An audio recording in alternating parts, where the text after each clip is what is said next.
Hey guys, welcome to Prayagraj Mahakumbh. इस समय मैं हूँ यमुना नदी के किनारे बोट क्लब के पास, जहाँ पर हो रहा है वाटर लेज़र शो। ये शो लगभग 45 मिनट का है, काफ़ी लंबा शो है। ये शो 2 शिफ्ट में होगा। इसकी टाइमिंग है शाम 7 से 9 बजे के बीच। तो आप आनंद उठाइए वाटर लेज़र शो का।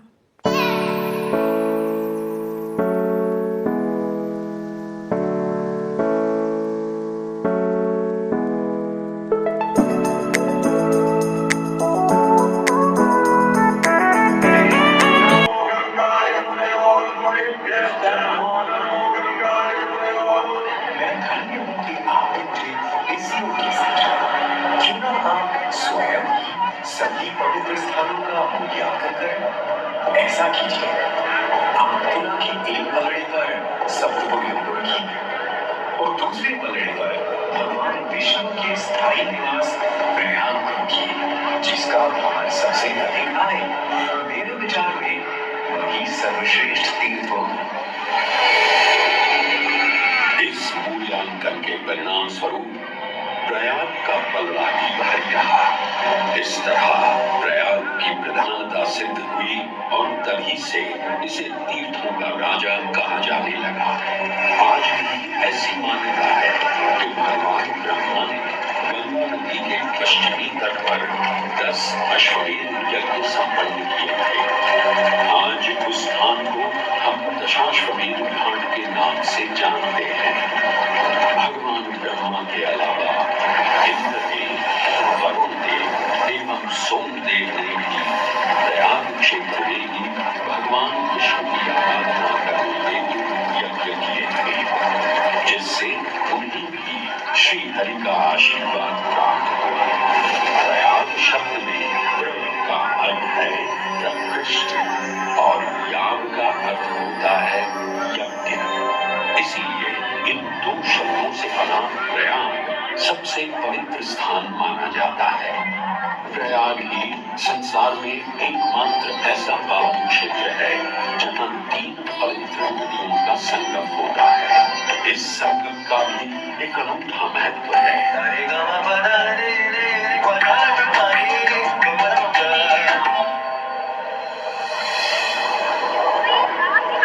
प्रयाग में गंगा, यमुना और सरस्वती जैसी 3 सबसे पवित्र और पूजनीय नदियों का दिव्य संगम होता है।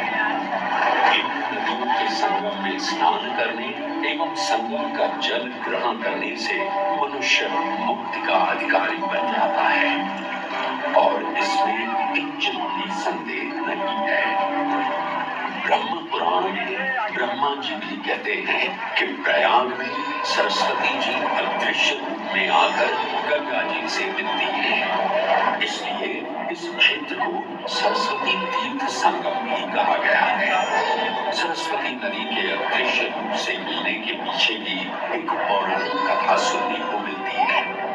ऐसा माना जाता है कि बद्रीनाथ क्षेत्र की गुफाओं में जब वेद व्यास जी भगवान गणेश को महाभारत की कथा सुना रहे थे, तब उस क्षण सरस्वती जी इन शिखरों से टकराते हुए अपना मार्ग बनाती हुई बड़ी ही तीव्र गति से बह रही थी। सरस्वती नदी के इस तेज बहाव से उत्पन्न होने वाली तेज ध्वनि वेद व्यास जी का ध्यान भंग कर रही थी। इसलिए महर्षि वेद व्यास जी ने सरस्वती जी से वेद ध्वनि को कम करने का आग्रह किया, परंतु उनके अनुरोध उपरांत भी जब सरस्वती नदी के वेग एवं ध्वनि में कोई कमी नहीं हुई, तो उन्होंने क्रोधित होकर सरस्वती जी को श्राप दे दिया और कहा कि वे अब धरती के भीतर यानी कि पाताल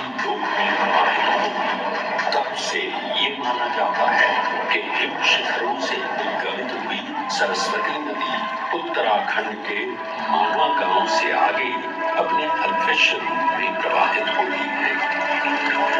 आगे चलकर यही अदृश्य रूपी मां सरस्वती प्रयागराज में गंगा एवं यमुना नदी से मिलकर त्रिवेणी संगम को पूर्ण करती है।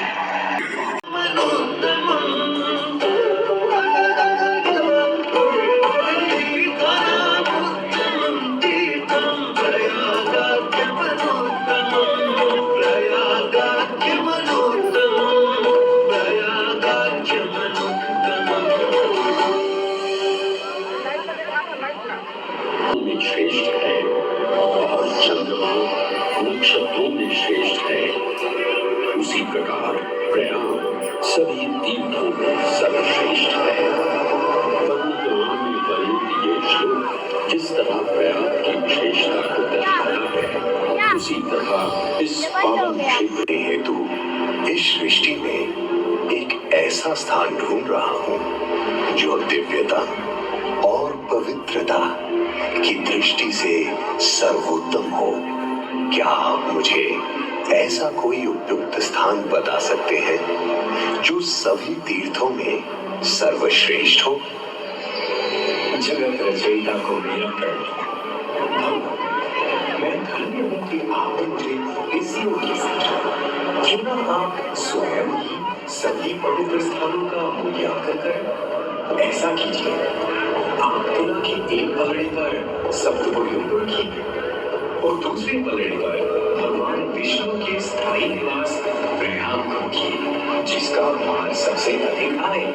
मेरे विचार में वही सर्वश्रेष्ठ। प्रयाग का पल्ला ही भारी रहा। इस तरह प्रयाग की प्रधानता सिद्ध हुई और तभी से इसे तीर्थों का राजा कहा जाने लगा।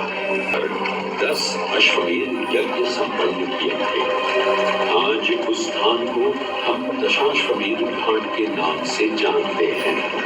जब वेद व्यास जी भगवान गणेश को महाभारत की कथा सुना रहे थे, तब उस क्षण सरस्वती जी हिम शिखरों से टकराते हुए अपना मार्ग बनाती हुई बड़ी ही तीव्र गति से बह रही थी।